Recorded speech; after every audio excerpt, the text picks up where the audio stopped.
ay mensahe sa akin ng ating Panginoon tungkol po sa gera, Brother Boboy, na ipanalangin ninyo. Ayan, sabi. Ang mensahe sa akin, ipanalangin natin ang kaguluhan sa Israel. Pero sabi ko nga, para sa akin bilang tao, tapos na, dahil nahingi ko na. Siguro, huwag tayong manghinawa, huwag tayong magsawa na manalangin. Dahil noon huminto, pero ngayon sabi nga ng ating punong lingkod, nadagdagan at nadagdagan at nadagdagan ang gera at kaguluhan. Kaya hindi lang gera, sobra ng kaguluhan. Nahalo pa, marami pang bagay. Kaya nga, hindi lamang tayo nakapokus dito sa aking ipanalangin, kundi may naka-assign din si brother sa dalawang tao. Kalamidad din. Ako nga yun. Isa pa, si Heidi. Oo nga, tatlo na tayo. Dalawa pa ako yung... Yeah. Na-interrupt mo ako Sorry. Alam mo, sabihin natin, napakahirap ang ikaw ay nagsasalita, tapos na-interrupt ka. Nakakalimutan, mabubuti sa anak mong bata pa ang inyong lingkod. Siyempre, ako naman ay proud, 75 na ako. No? 75 na ako, Brother Boboy. Ang aking mga kapatid ay nakadamatay 62 lang. Pero ako 75 na. Praise the Lord. Palakpakan natin ang ating buhay na Panginoon. Kaya magsisimula ako sa panalangin. Napakahalaga, kailangan kaisa ko kayo sa mga oras na ito. Kahit man ang ating ipapahayag, pero dito sa panalangin, kailangan maramdaman ng Diyos na tayong taos puso talagang humihingi ng tulong at habag. Wala naman tayong mahingian. Ito'y utos, kailangan kong sundin. Kaya nga sa ating pagpapahayag, napakahalaga ang utos ng Diyos. Pero kung baliwalain natin ito, aywan ko lang kung saan siya pupulutin. Sa ngalan ng Ama, nakaupo na lang tayo at ng Anak ng Diyos, Espiritu Santo. Amen. Ama banal, Diyos na dakila, Amang Yahweh. Ama, magandang hapon sa iyo, Ama. Ama, narito kami ng iyong mga anak. Nagpupulit, nagpapasalamat kami. Dahil Ama, mga gawain ito'y ipagpatuloy namin. Dahil ito'y utos mo sa amin. At kami ngayon ay nagkakaisa na inuutusan mo upang ipanalangin ang mga lugar na iyon. Ama, huwag mo nang tingnan ang aking mga pagkakamali, ang aking mga pagkukulang. Bagkus, Ama, ang aking pagsusumamo sa mga oras na ito. Humihingi ako sa iyo ng habag at awa, Ama. Tulungan mo kami na sana ang mga nangyayari sa bansa namin, Ama. Lalo-lalo na ang kaguluhan na gera, Lord, na hindi biro, na umabot pa rin sa amin ang mga gerang ito. Naranasan na ito ng mga ninuno namin. Ngunit huwag ko naman, Lord, kahit tulot na maranasan din namin. Alang-alang sa aming mga apo at mga anak. Bilang kami ang iyong inuutusan kami, Ama, ang nagsusumamo sa mga oras na ito. Lalo-lalo na sa akin, napakalaki ko talagang responsibilidad ko na kailangan huwag kong limutin ang ipanalangin ang mga nangyayari dito sa aming bansa. Kaya Ama, hindi lamang ang gera, ngayon paunahan ko na Ama, ganon din ang mga lindol. Hindi lamang doon sa bansang nangyayari ngayon sa lugar ng Mindanao. Ngunit kung iyon ay nangyari sa kanila, ay pwede rin mangyari dito sa amin. Kaya Ama, huwag naman po. Huwag mong ipahintulot na mangyari ito. At ganoon din Ama, ang mga bagyo pang darating. Kaya Ama, ang gerang ito, pwede lang po Ama. Hipuin mo ang mga presidente ng bawat bansa na sila'y magkaisa at magkasundo-sundo na. Ano naman ang mapapala ng bawat isa? Mapasa kanila man ang buong mundo kung may ganito naman kagulo. Ama, ayoko ng ganyan, Ama. Kung pwede lang, Ama, ilagay namin ang aming pananampalataya sa kanila. Na pawang kapayapaan lamang ang ibig namin, Ama. Kaya nga, Ama, maraming salamat sa hapong ito. At muli binuksan mo ang aking isip, ang aking puso sa mga oras na ito. Sa isang utos mo lang, ay kailangan kami sumunod sa iyong kalooban. Ama, ang lahat ng ito ay inaangkin inaangkin ko na. Inaangkin na namin, Ama. Nawa, maging maayos ang lahat ng aming mga kahilingan sa akong ito. Nawa, Ama, buksan mo, Ama, ang bawat puso ng mga presidente, Ama, na silang namumuno ng kaguluhan ito. Ama, ang ibig lamang namin, Ama, ay magkaroon ng kapayapaan ang buong mundo. At inaangkin ko na ito, Ama, sa pangalan ng iyong anak na si Jesus. Amen. Amen. Amen. Sa ngalan ng Ama at ng Anak ng Diyos Espiritu Santo. Amen. Yan. Kakanta pa, Sister Nel. Hindi ka natatapos. Kaya nga, sabi ko nga, baka bilang tao, baka ayaw na nila ako'y umawit, ako'y kumanta dahil ito naman talaga ay kasama sa programa. Pero sabi ko nga, kahit na ayaw na nila makinig, Lord, iparating ko pa rin ang awitin ito. Na yung awit na ito ay mangyayari lamang sa awit, hindi matutuloy sa amin. Amen? Amen. Relay na relay ko ni Sister Chris, baka gusto mong umawit. Sister Carmen, tabayan mo ako. Why does the sun go shining? Why does the sea rush to shore? Don't they know it's the end of the world? It's indeed when you say goodbye. Tama na yun. Pwede na. Okay, palakpakan po natin ang ating buhay na Panginoon.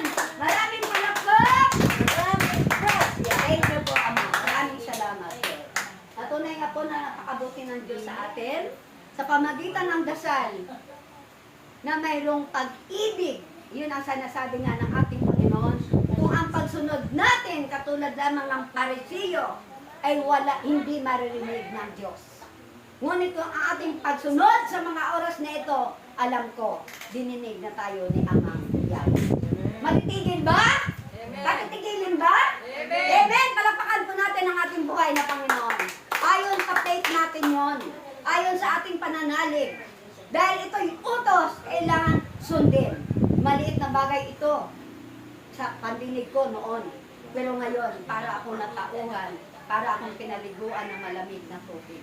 Oo nga naman. Yung mga bagay na inuutos sa akin na hindi ko na pinapansin itong huli, akala ko lang pwede na.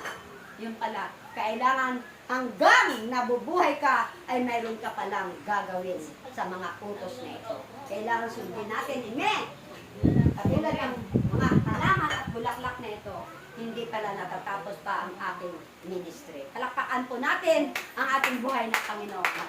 Napakaganda po ng ating pagbasa. Kumpara sa ano talagang tugmang-tugma doon sa pag-utos sa akin kanina ng ating punong lingkod, na kailangan palang paulit-ulit akong magdasal sa lahat ng mga prayer meeting. Bago ako magsimula, magdadasal muna.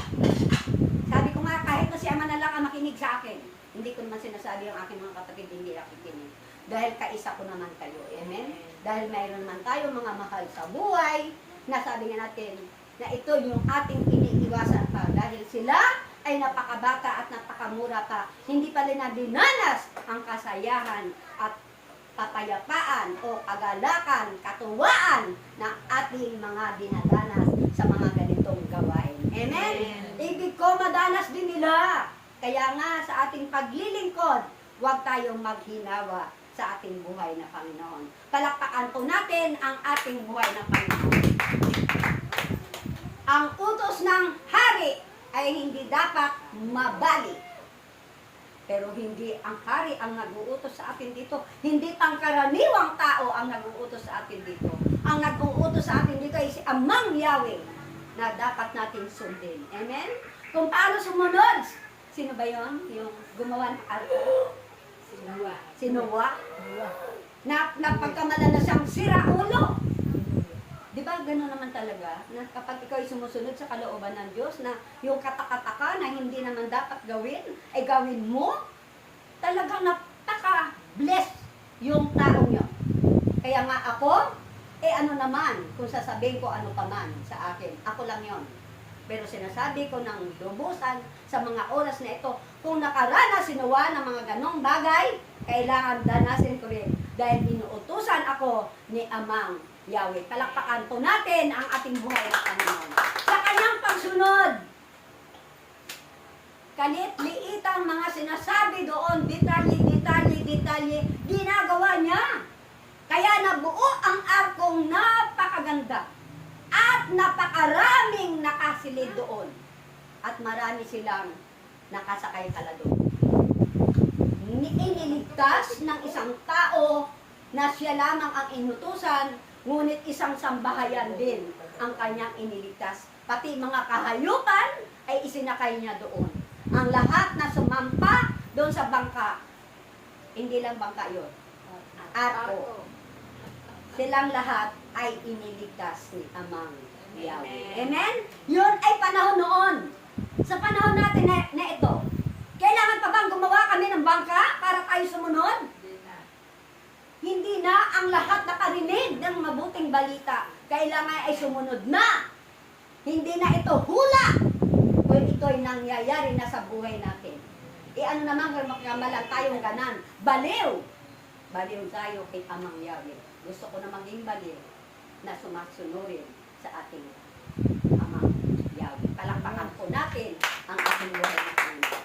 Hindi lamang yan, marami pa. Kaya nga kung ang pagsunod lamang natin, ay katulad ng Parisiyo, matulog na lang tayo sa bahay. Walang balik, walang bless, hindi ka babasbasan ni Ama. Kailangan sa iyong pagsunod, katulad ngayon, nagdasal tayo, nagkaisa tayo, dama ko. Dama ko bilang tao, dama ko na tayo nagkaisa kanina sa ating panalangin. Yun ay utos ng ating Panginoon, hindi lamang utos ko sa sarili ko na pangalawa ng ating punong lingkod. Gagawa ba ng himala? Amen. Gagawa ba ng himala? Amen. Himala ba? Amen. Palakpakan po natin ang ating buhay na Panginoon. Yak yun! Alam ko, naramdaman ko. Kung mga bagay noon na humihingi ako sa ating Panginoon, yung imposible sa tao ay walang imposible sa Diyos. Nangyari sa buhay ko yun. Napakaraming masalimuot si Sister Nel, pero pinatututo ko sa inyo na ang Diyos ang tumutulong sa akin at gumagabay. Kaya ipinagyayabang ko rin ito. Kaya lang minsan nakakalimot na talaga ay inyong lingkod. Yung mga tungkulin ko pala ay nakakalimutan ko. Maliit na bagay lang ito, pero malaki na pala kay Ama. Nalulungkot si Ama! Kung nalulungkot si Ama, kung ang tao ay nalulungkot, si Ama pa kaya. Hindi mo ginagampanan ang iyong mga tungkulin na pinagagampan ko sa iyo. Kaya ito, pasimula na naman. Nangangalisag ang aking balahibo. Nagpapasimula na naman si Ama ng paalaala sa atin. Wala namang masama. Siguro, yung mga nakakalimot ay alalahanan. Tiyak yun! Gagawa ba ng himala? Amen. Kaya nga, maliit na bagay lang yan. Gampanan mo! Tiyak! Nakakatiyak ako na ibibigay sa atin ni Ama sa hapong ito. Palakpakan po natin ang ating buhay na Panginoon. Kaya nga, sino ba ang dapat nating sundin? Sino pa? Hindi, ako. O kung nag-aalinlangan pa tayo sa ating punong lingkod, kay Kristo na lang tayo tumingin. Kung paano sa sumunod, kay Amang. Yung mga nagaganap sa paligid. Ano, brother? Mga nagaganap sa paligid. Oo. Kasi andun ang mensahe, andun ang misyon. Yung mga nagaganap na ito. Oo. Yung walang tigil na digmaan. Yung dumadami ang nag-aaway. Hindi tumitigil. At kaya nga, brother, Kaya nga po, kaya nga, ang dapat natin? dapat, yung sinasabi mo, dapat nagampanan mo yung tungkulin. Kapag may mga tao, binabaliwala lang. Kaya nga, ako yun, Hindi nila brother. alam eh. Oo. Ako yun, na ako hindi ko nagampanan. Aminado ako. Nandun na po yung... Ang pag-amin sa paglaya, di ba, Brother Boboy? Ang pag-amin ko ay isang paglaya muli. Nakakalimot ang inyong lingkod. Siguro nga, dala na rin sa aking mga kalagayan, sabi ko nga, pinipilit ko pa rin gampanan. Alang-alang pa rin sa aking pamilya. Amen. Alang-alang sa aking mga mahal sa buhay. At sa ating lahat. Siyempre, bago ko sa inyo aboy, pamilya muna. Napakahalaga sa atin ang pamilya. Kaya nga, yung mga utos na ito ay dapat nating sundin. Kailan? Now na! Kalakpakan po natin ang ating buhay na Panginoon. Matagal na tayong inuutosan. Wala nang kinabukasan. Wala nang kinabukasan, no? Wala na po. Oo, ngayon na. 6,000 nuklear ang Russia. Kaya, Ang Amerika, 5,000. Oh, ang China, 5,000. O ang India, 5,000. 20,000. kaya, Na, isang pindot lang yung brother. oo, napakaraming mga watusi. Oo. Ay, Na hindi ginawa. pa ganun yung watusi yun, brother. 20,000. Watusi nga lang, katakot Na tayo. pwedeng lumipa. Ano itong kinabukasan? Kaya nga. Oh, kaya nga ang mangyayari, putok na lang ng putok. Putok dito. Kaya, Oo. Bahala na kung sino madamay.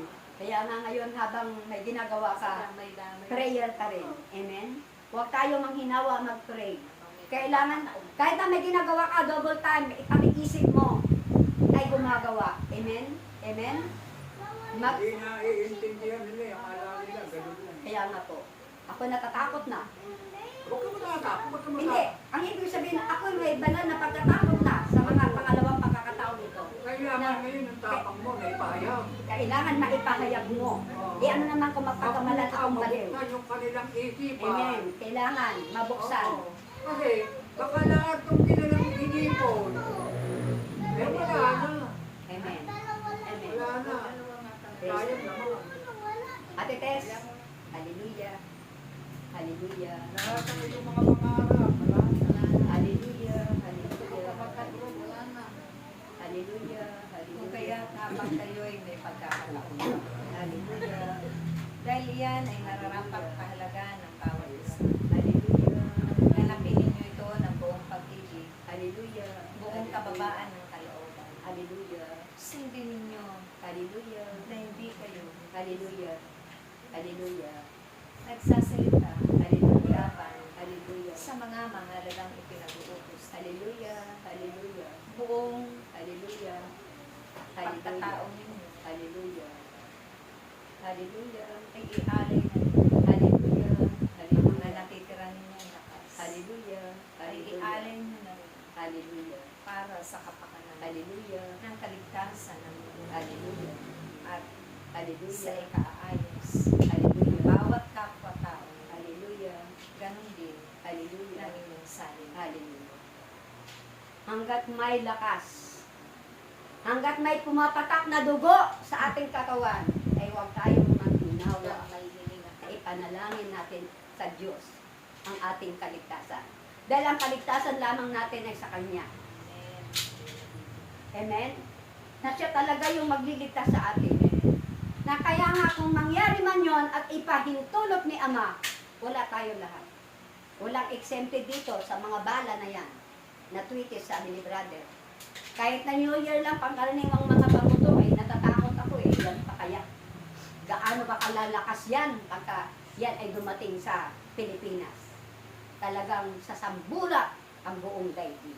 Amen? Na talagang, sabi natin, isipin lang natin, nakikita natin yun sa mga Facebook. Mga yung building, di ba? Nakakati. Bagsak. Talagang, parang kumbaga sa ano, wala talagang, wala kang kaligtasan. Panoorin niyo. Para makakita niyo. Kahit sa Facebook na brother.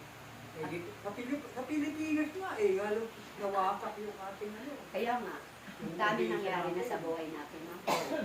Siguro, sabi natin, ito'y babala. Yan. Babala sa ating lahat.